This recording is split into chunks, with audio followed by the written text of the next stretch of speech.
Okay.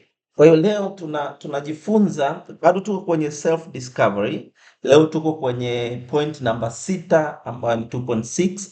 Tunasema mindset that is necessary for a successful life, kwamba mtazamo ambao ni muhimu wewe kuwa nao ili uweze kufanikiwa katika maisha, kwamba unahitaji kuwa na mtazamo wa aina gani ili uweze kufanikiwa katika maisha. Sasa nianze kwa story. Miaka ya zamani, kabla tujakuwa na computers, kujakuwa na vitabu, kujakuwa na namna ya kurekodi taarifa ama kurekodi maarifa, maana yake ni taarifa na maarifa, wazee wetu walikuwa wana transfer knowledge, ufahamu na maarifa na taarifa kwa kupitia story ambazo zinakuwa zinatoa kwenye mdomo mmoja kwenda mwingine, maana kutoka kwa mtu mmoja kwenda mwingine. Kwa hiyo kuna hadithi nyingi ambazo tulikuwa tunazisikia tukidhani kwamba ni hadithi, lakini actually ni wazee wetu walikuwa wana transfer ufahamu, ni wazee wetu walikuwa wana transfer knowledge and experience kwa kutumia stories. Kwa hiyo miaka ya nyuma, kabla ya kuja kwa vitabu, kuja kuwa na computers, kuja kuwa na namna ya kurekodi na kutunza kumbukumbu, ili kutransfer maarifa na taarifa kutoka kizazi kimoja kwenda kingine, basi wazee wetu walikuwa wanatumia stories. Sasa kuna hii story inaitwa Genie in the Bottle. Hii story iko kwenye Biblia kwa njia tofauti kidogo, nitaisema hapo baadaye. Hii story ziko kwenye mila na tamaduni za Kiarabu. Hii story iko kwenye mila na tamaduni za Wazungu. Hii story iko kwenye mila na tamaduni za Waafrika. Kwenye Biblia inaongelewa kama Suleimani na Mungu, lakini the essence of the story is the same, kwamba kwa Waarabu hii story ni ya Aladini and the Genie in the Lamp, kwamba Aladini alikwenda kuvua, katupa nyavu zake kwenye bahari, akakokota na samaki, lakini alipokuja kwenye pwani kufungua ile neti, akakuta ndani ya ile neti kuna kama wanaita lamp, wengine wanasema ni chupa, wengine wanasema ni taa, wengine wanasema ni chungu, lakini alikuta sasa akawa kama anairabu hivi kuisafisha ili aone kwamba hivi ni nini kitu kina thamani.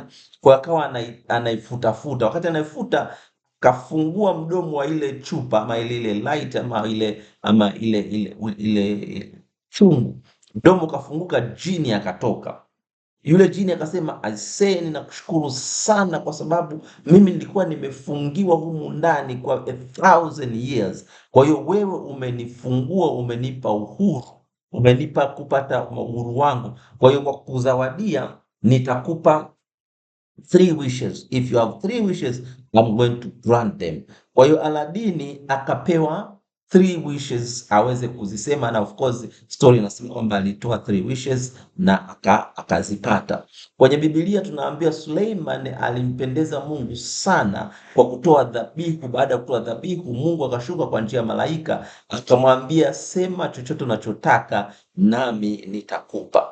Kwa hizi stories actually zinaeleza ukweli kwamba ndani ya nafsi yako kuna uwezo mkuu umefichwa ambao utapaswa kupangusa na kuosha na kusafisha ili uwezo ule utoke, na ule uwezo uko ndani yako unakwambia chochote utakachoniambia nitakupatia. Whatever you wish you're going to get. Unajua kuna msemo una Kiswahili wa Kiingereza unasema kwamba be careful what you wish for it may come true, kwamba uwe makini na kitu ambacho unakitamani, kitu ambacho una wish kingekuwa, kwa sababu huenda ikatokea, na ukweli ni kwamba inatokea, kwamba na tutaona inatokea kwa njia gani. Kwa sasa kama wewe ungekutana na jini, kama ungekutana na malaika, kama ungekutana na mtu mwenye uwezo wa kupatia wish yako, wewe ungeomba upate nini? Tulijifunza pale mwanzoni kwenye wakati tunaingia kwenye darasa, ngasema kwamba ndoto yako huwa tunaanza na vision. ili uweze kufanikiwa katika maisha, ili uweze kuwa na amani, furaha na utoshelevu wa maisha, lazima uanze na vision, kwamba ni nini unaona, ni nini unataka. Kwa nafsi yako inatamani siku zote uiambie kwamba hivi unataka nini. Hivi wewe Jay unataka nini? Omari unataka nini? Hivi wewe Mary unataka nini? Kila mtu nafsi inataka ifahamu kwamba happiness unataka nini, Esther unataka nini. Kila nafsi inatamani uiambie kwamba unataka nini, kwa sababu kile unachokiambia nafsi yako unakitaka, trust me, eventually utakuja kukipata. Kwa hiyo hebu tukumbushane, unakumbuka hii tuliongelea hapo nyuma kuhusiana na mindset, tukasema kwamba huyu ng'ombe anaongozwa na mtoto mdogo tu, na ng'ombe ametulia kabisa, ingawaje ng'ombe kwa physically ana uwezo wa kumararua huyu mtoto, lakini kwa sababu ya mindset ya training ya huyu ng'ombe anamfuata huyu mtoto kwa utulivu kabisa. Huyu donkey amekaa amezuiwa na hiki kiti kwa sababu mindset yake imemwambia hawezi kuondoka, kwa sababu amefungwa kwenye kiti cha plastiki. Kitu cha plastiki ambacho hakiwezi, yani compare to a donkey, it's nothing, ni kama karatasi, lakini donkey amekaa ametulia kwa sababu amefungwa, na kilichomfunga sio hii kamba, ni mind yake imefungwa, ni his conditioning, katika understanding yake, katika mind yake ndio kimemfunga. Na huyu mtoto ambaye anamuongoza huyu ng'ombe hajafungwa na hii kamba, ni mind ya huyu ng'ombe imefungwa. Ndio maana tunasema kwamba kama utakuwa na maisha ya furaha, maisha ya utajiri, maisha ya mafanikio, lazima kwanza uone huyo mtu aliye na furaha, aliye na utajiri, aliye na mafanikio, umuone ndani yako. Usipomuona, ukiona mtu ambaye amefungwa, ukiona mtu ambaye hafanikiwi, ukiona mtu ambaye ana laana, ukiona mtu ambaye ameshindwa, ndicho utakachokiexperience katika maisha yako. Huyu ng'ombe na huyu donkey wamefungwa, lakini hawajafungwa na hii kamba, wamefungwa kwenye mind yao.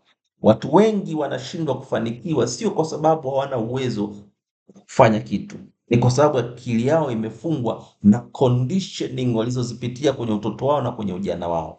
Kwa hiyo wakitaka kufunguliwa, tunasema kwamba ni lazima wapokee taarifa mpya ambazo zitamshtua na kusema kwamba we donkey, acha ujinga, toka hapo, hicho ni kiti.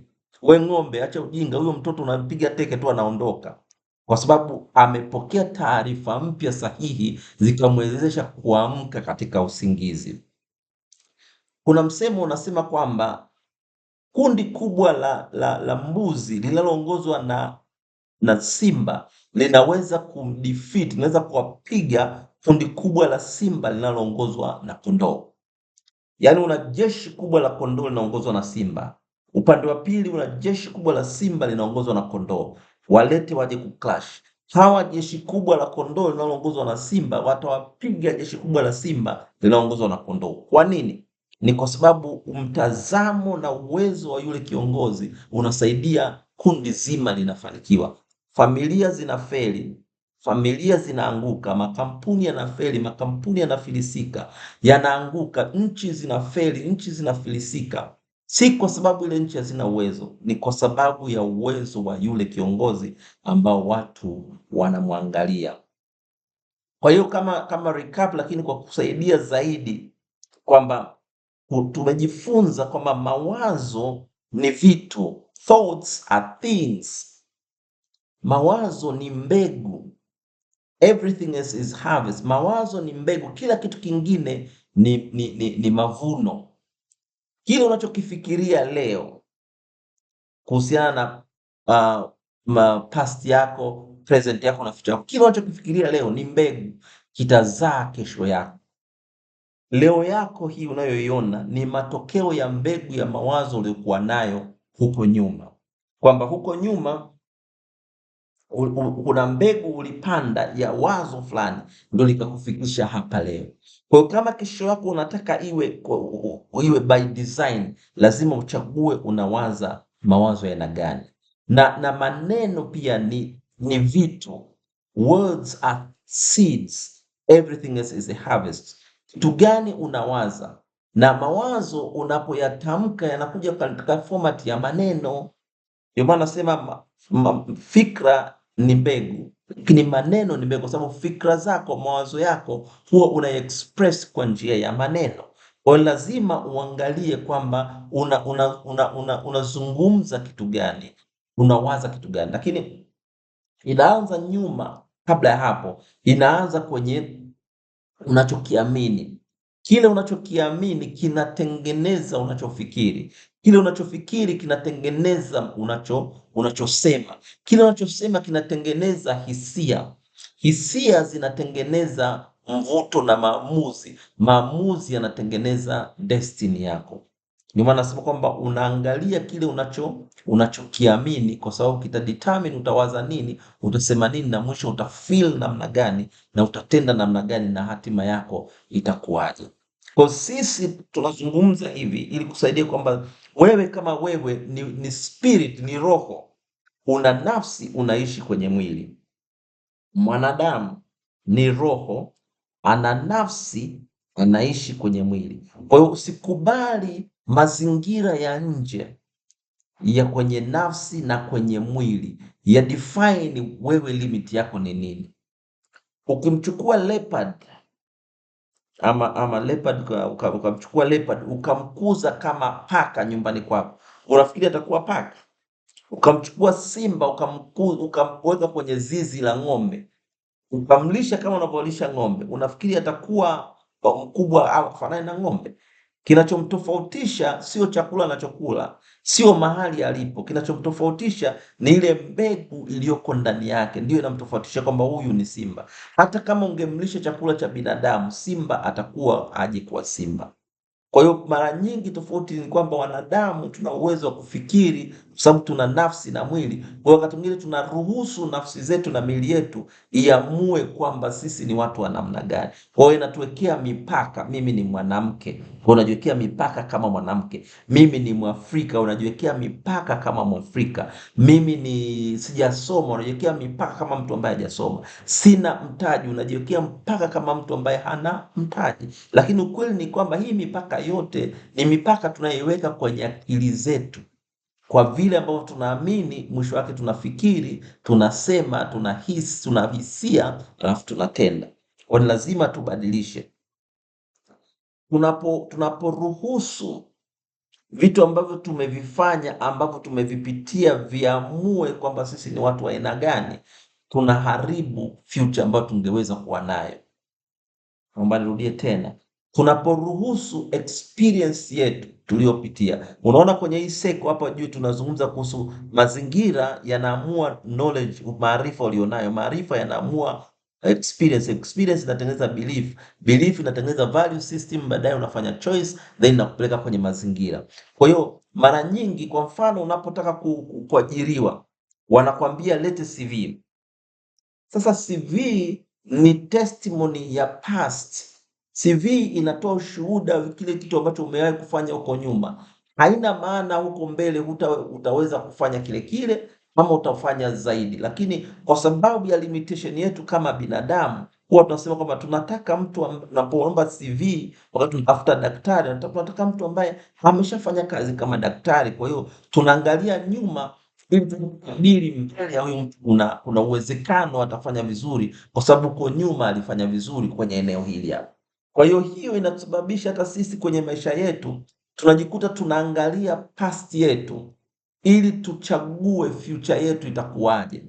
Kwamba mimi nimezaliwa kwenye familia maskini ya kinyonge, basi unadhani unasema basi mimi nitakwenda tu mpaka hapa, kama mimi nitafanya mpaka hapa. Kuna mtu anaweza kuuliza kwamba wewe kwenye mkoa wako kuna mtu ameshafikia hata kuwa waziri mkuu, watakuwa rais. Wewe kwenye mkoa wako kuna mtu amefikia hata ameenda hapo South Africa, wewe unataka kwenda Marekani, sijui kwenda wapi. Kwa hiyo watu wanakupima na kukuchagulia future yako kwa kuangalia past yako, na kwa bahati mbaya na sisi wenyewe tunajikuta tunafanya hivyo hivyo. Tunaruhusu kwamba past yetu na present, wakati mwingine ambao present mara nyingi throughout the time it's present continually ina become past. Yani the last minute, ili darasa tumelianza in the past, Eh? Omari umenyosha mkono, ulikuwa na swali ama kuna kitu sikii?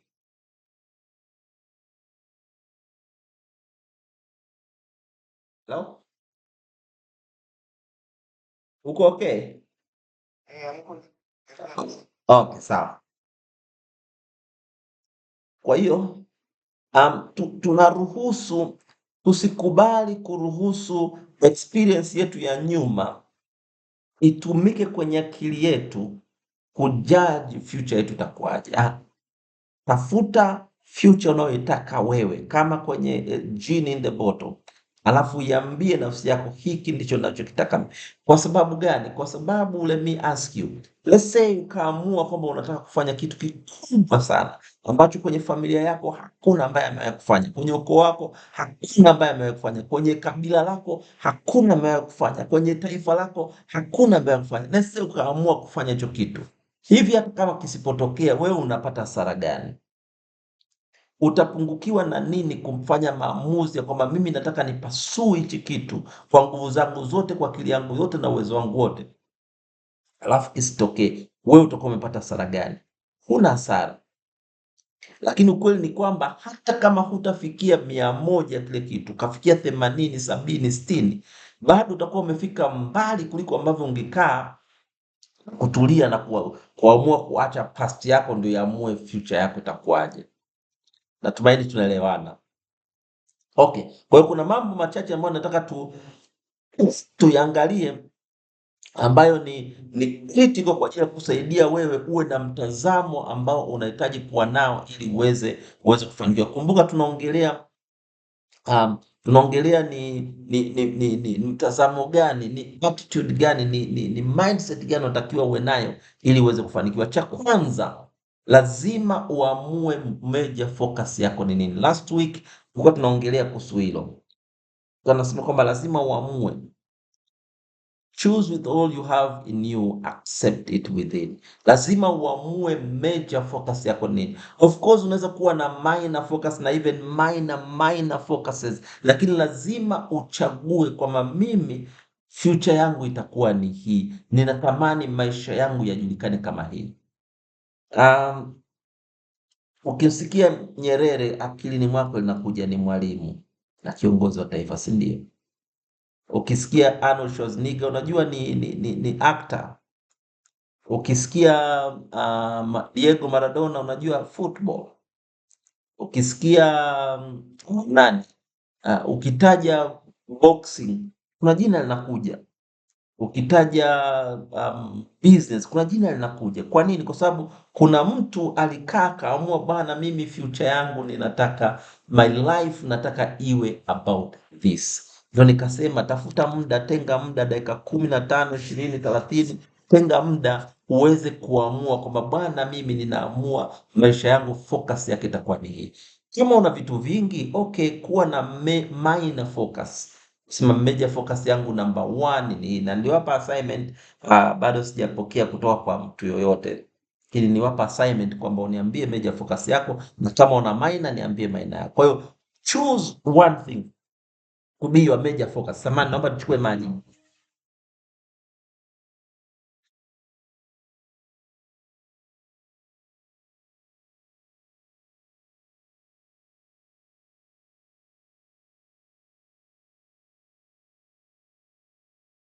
Okay? Kwa hiyo utachagua kitu kimoja ambacho utasema hii ndio major focus yangu, then kama una minor utakuwa na minor. Lakini ukishakichagua, kichague kutoka ndani ya moyo wako. Namba 2, na ndani ya hiyo moja nasema kwamba lazima major focus ipate major time na usiwe na excuse. Maanake ni kwamba kila siku tenga muda kwa ajili ya hii major focus yako, kwamba okay, ninataka niwe daktari. Kwa hiyo kila siku lazima kuwe na kitu ambacho ninafanya kwa ajili ya kufikia hii ndoto ya daktari, hata kama ni kuapply au ni kusoma majarida au ni kuingia online kutafuta chuo ama vyuo ama ni kuomba msaada, lakini hakikisha kwamba kila siku una spend major time kwenye major focus ambayo umeichagua. tunaposoma kwenye maandiko yanasema kwamba utampenda Bwana Mungu wako kwa moyo wako wote, kwa akili zako zote na kwa nguvu zako zote. Mimi nasema utaichagua major focus yako na kuipenda kwa moyo wako wote, kwa akili zako zote na kwa nguvu zako zote. Utaweka imani yako hapo, utakazia mtazamo wako hapo na utafanyia kazi hapo. I'm telling you, ukiamua kufanya hivyo, give me 3 to 5 years, lazima nchi itakutambua. Lazima watu watakutambua, kwa sababu utakuwa umeondoka kutoka kwenye average unakwenda kwenye exceptional. Kama mtu anaspend hata 30 minutes a day tu kusharpen kile alichokichagua kama major focus, 30 minutes a day maximum, hata kusema 20 minutes a day every day for 3 years, lazima utakuwa recognized kwenye hiyo field kwamba huyu mtu ni exceptional. Lazima utatoka kwenye normal utakwenda kwenye exceptional, na utatoka kwenye exceptional utakwenda kwenye extraordinary, lakini lazima uichague hiyo major focus. Na shida kubwa tulionayo watu wengi ni kwamba hatuna maamuzi. Watu wengi wanakuja kwenye darasa la mastermind wanakuwa na mwalimu, hivi nashindwa nichague nini? Anything. Last week niliwaambia kwamba kaa chini, angalia kitu ambacho unakuwa watu wanakufuata kwa ajili ya hicho. Angalia kitu ambacho una click nacho, angalia kitu ambacho unajisikia kukifanya toka moyoni. Andika 3, 4, 5, katika hivyo chagua kimoja. Lazima uchague kimoja, fanya maamuzi. Na nikasema watu wanaofanikiwa huwa wanajifunza skill ya ku make decision. Fanya maamuzi, fanya maamuzi, na ukishafanya maamuzi, hata kama umekosea, baada ya mwaka mmoja au miwili, hata baada ya miezi 6, unaweza ukabadilisha. Lakini trust me, ukifanya maamuzi kutokea ndani, baada ya kukaa na kutulia na kufanya okay na peki, utakuja kugundua kwamba I did the right decision.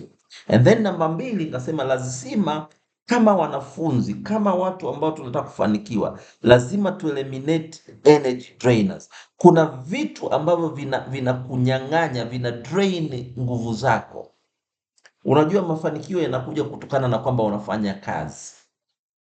Kusoma ni kazi, kujifunza ni kazi, kutafuta kuelewa ni kazi, na kufanya kazi ni kazi.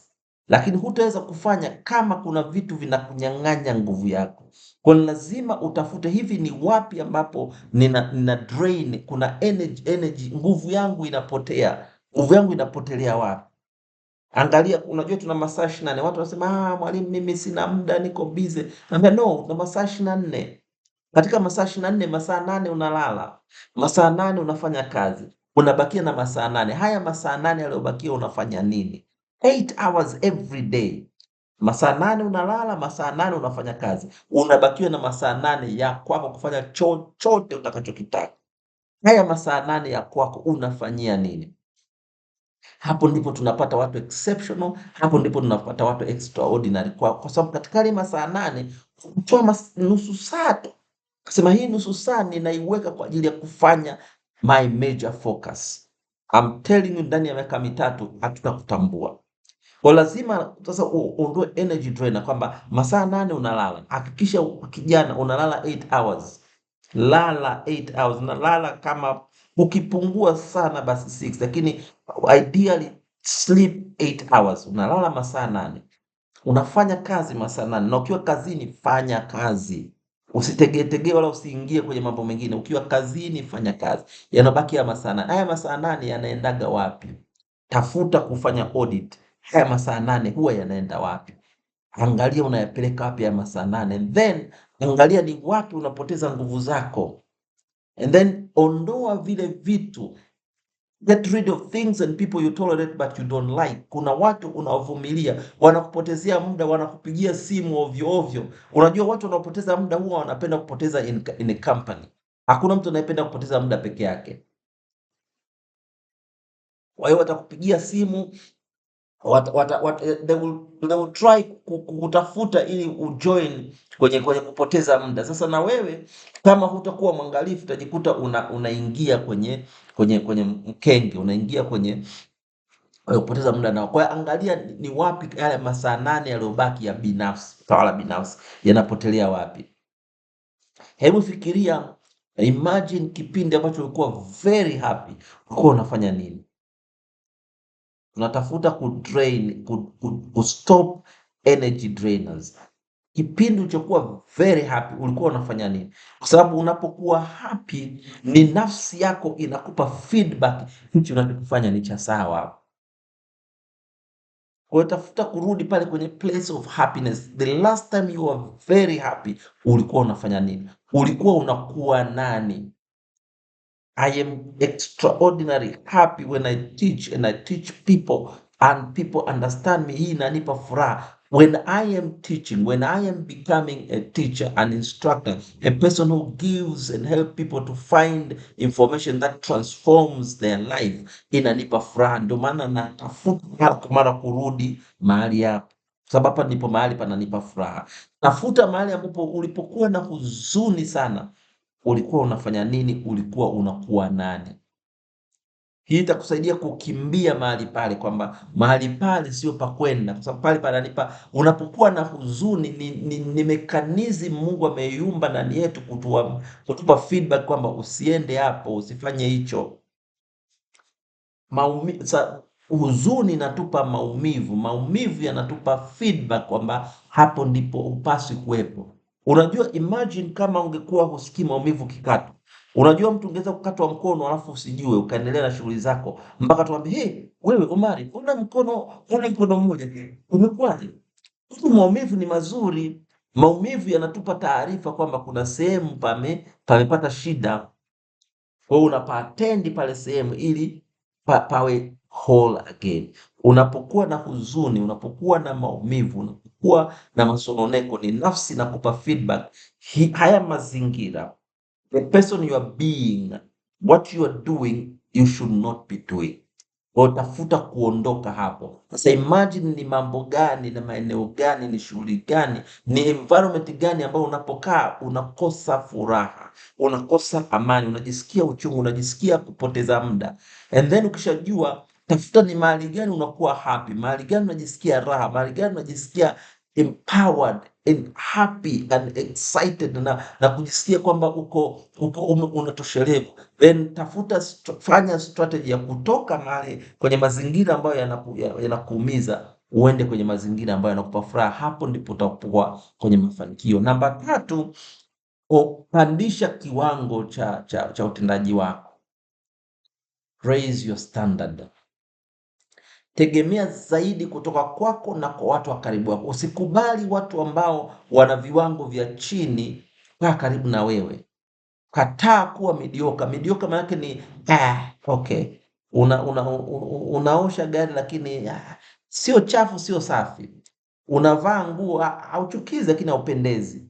Unafanya kazi, una print kazi yako Omari, ni sio mbaya lakini sio nzuri. Yani haivuti macho ya mtu, haimvuti mtu kuangalia, lakini of course haiwezi kusababisha ufukuzwe kazi, kwa sababu you're not exceptional but you're not bad either. Uko average. Kataa hiyo. You need to go extra mile. You need to create an environment within yourself na watu nakuzunguka kwamba wewe ukubaliani na nusu nusu. Ukiingia umeingia, kama ni kutoka basi utoke. Kwa wale ambao tumeajiri watu ama tunategemea kuajiri watu wanaokuja kwenye mazingira yako, wafundishe kwamba hukubaliana na excuses za mediocre, yani kuwa bora liende.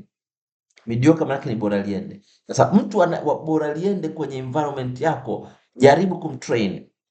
Mpe muda miezi 3, 6, ukiona hafundishiki, terminate, chana naye.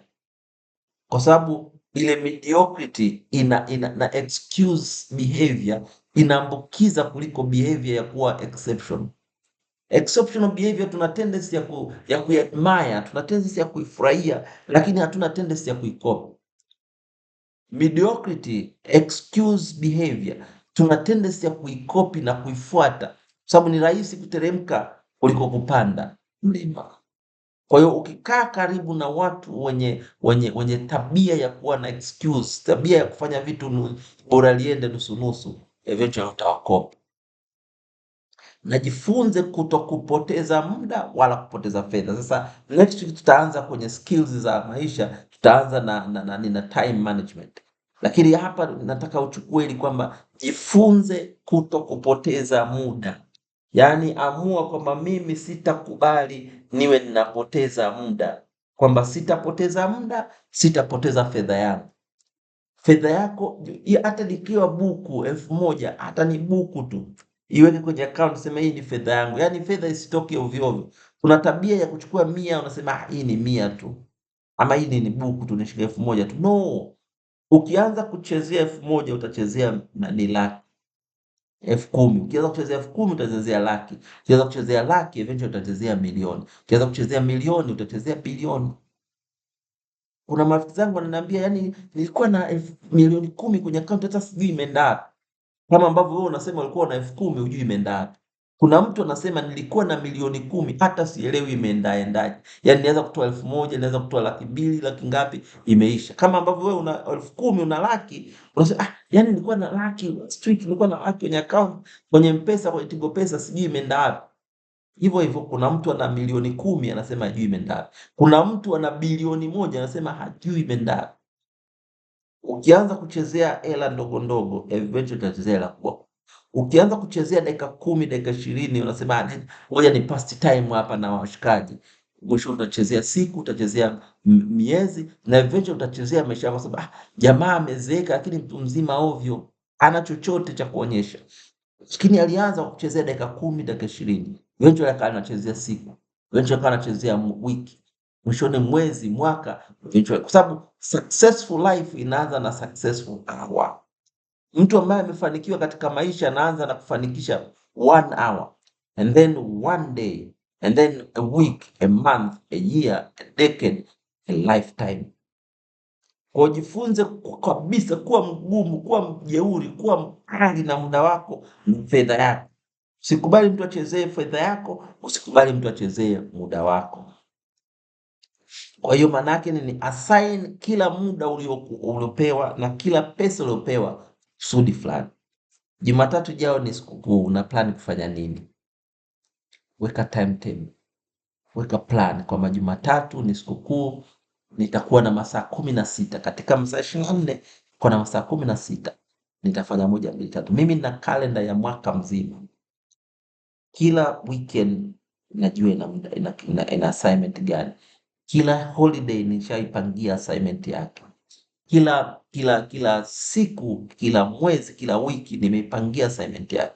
Kwa hiyo ninapomwambia mtu samahani sina muda, sio kwamba muda haupo, lakini tayari kila senti ina assignment yake. Kila pesa, kila muda una assignment yake. Kwa fedha inapoingia ile ambayo sikuipangia kuingia, tayari nimepanga kwamba in case nikipata milioni 1, nikipata 500,000 nitafanya hivi, ili kwamba hata ikija hela kwa bahati mbaya kwa bahati nzuri, bahati nzuri imepiga tena ikaingia. Juzi niliitwa kwenye training, nilikuwa likizo, wakaniita watu fulani, kampuni fulani hivyo, wakaniambia bwana, una nafasi uje utufanye training. Nikasema okay, kaja nikaenda kufanya training. Nilikuwa naongelea mambo ya grieving kwa wanaume na jinsi ambavyo inatuathiri. Basi mimi nikaondoka, wakaniambia bwana, tutumie invoice. Invoice yani nini? Sema yeye kwa ajili ya ile session ya kiasi gani? Wasema wewe unahitaji kiasi gani? Suddenly na milioni 1.5 ambayo sikuwa nina assignment, lakini kwa sababu kwenye program zangu ninawekaga kitu, sio kwamba kama nitapata extra money katika kota hii nitafanyia hiki na hiki. Kwa hiyo kuna vitu vimekaa vinasubiri fedha, lakini kuna watu, kuna fedha zimekaa zinasubiri matumizi. Matokeo yake unayatumia vibaya. Na muda wako ni hivyo hivyo, uwe una vitu vya kufanya vinasubiri. Sasa hivi nina vitu kibao vya kufanya ambavyo vinasubiri muda. Muda ukitokea tu, let's say tumefika ofisini, umeme umekata ama internet imezingua, sina nashindwa kufanya kazi, kuna vitu vingine naweza kufanya, tayari viko kwenye list vinasubiri. I waste no time, I waste no money. Everything comes for a purpose. Hivi ndivyo ambavyo unaweza ukajiondoa kwenye average. Huwezi kuwa average, huwezi ukafanya kila ambacho wanafanya watu wa kawaida alafu upate kipato ambacho wanapata watu sio wa kawaida. You cannot do what everyone else is doing and expect to get what everyone else is not getting. Yani ni sowing and reaping, cause and effect. seed and harvest, kwamba kama unafanya kitu ambacho if you're doing what everyone else is doing, guess what, you are going to get what everyone else is getting. So if you are to get what others don't get, you must do what others are not doing.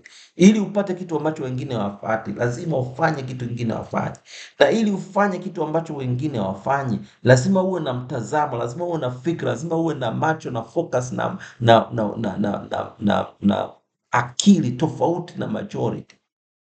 Unajua uwezo wa kufikiri sio kila mtu, ndio maana watu wengine wako okay kuajiriwa na kuishi fine, lakini kama wewe Mungu amekupa uwezo wa kufikiri na uwezo wa kufanya na uwezo wa kuona mbali na uwezo wa kufanya maamuzi ambayo wengi wanashindwa kufanya, maanake ni kwamba wewe umetengenezwa, umeundwa ili uje kuwa msaada kwa wengine. Sasa usiwe average wakati you are created to be exception.